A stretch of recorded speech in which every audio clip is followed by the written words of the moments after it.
ನಮಸ್ಕಾರ ಮಕ್ಕಳೇ. ನಮ್ಮ ಇಡೀ ಪ್ರಪಂಚ ಒಂದು ದೊಡ್ಡ ಶಾಲೆ ಎಂದು ಊಹಿಸಿಕೊಳ್ಳಿ.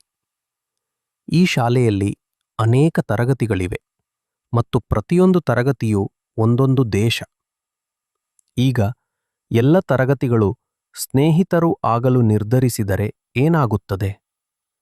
ಅವರು ಒಟ್ಟಿಗೆ ಆಡುತ್ತಾರೆ, ಒಟ್ಟಿಗೆ ಕಲಿಯುತ್ತಾರೆ ಮತ್ತು ಒಬ್ಬರಿಗೊಬ್ಬರು ಸಹಾಯ ಮಾಡುತ್ತಾರೆ, ಸರಿತಾನೇ?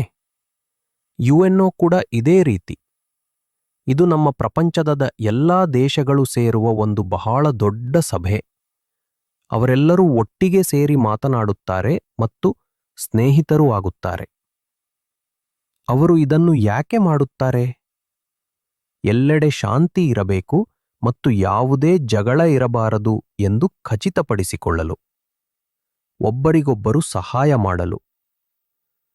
ಒಂದು ದೇಶಕ್ಕೆ ಸಾಕಷ್ಟು ಆಹಾರ ಅಥವಾ ಉತ್ತಮ ಆರೋಗ್ಯಕ್ಕಾಗಿ ವೈದ್ಯರು ಇಲ್ಲದಂತಹ ಸಮಸ್ಯೆ ಇದ್ದರೆ, ಯುಎನ್ಒದಲ್ಲಿರುವ ಇತರ ದೇಶಗಳು ಅವರಿಗೆ ಸಹಾಯ ಮಾಡುತ್ತವೆ. ಅವರು ವಿಶೇಷವಾಗಿ ನಿಮ್ಮಂತಹ ಮಕ್ಕಳುಗಳಿಗೆ ಒಳ್ಳೆಯದು ಮಾಡಲು ಕೆಲಸ ಮಾಡುತ್ತಾರೆ. ಎಲ್ಲಾ ಮಕ್ಕಳುಗಳಿಗೆ ಆಹಾರ, ಹೋಗಲು ಒಂದು ಶಾಲೆ ಮತ್ತು ಉತ್ತಮ ಆರೋಗ್ಯ ಇರಬೇಕು ಎಂದು ಅವರು ಬಯಸುತ್ತಾರೆ. ಆದ್ದರಿಂದ ಯುಎನ್ಒ ನಮ್ಮ ಪ್ರಪಂಚವನ್ನು ಎಲ್ಲರಿಗೂ ಸಂತೋಷದ ಮತ್ತು ಶಾಂತಿಯುತ ಸ್ಥಳವನ್ನಾಗಿ ಮಾಡಲು ಒಟ್ಟಿಗೆ ಕೆಲಸ ಮಾಡುವ ದೇಶಗಳ ತಂಡವಾಗಿದೆ.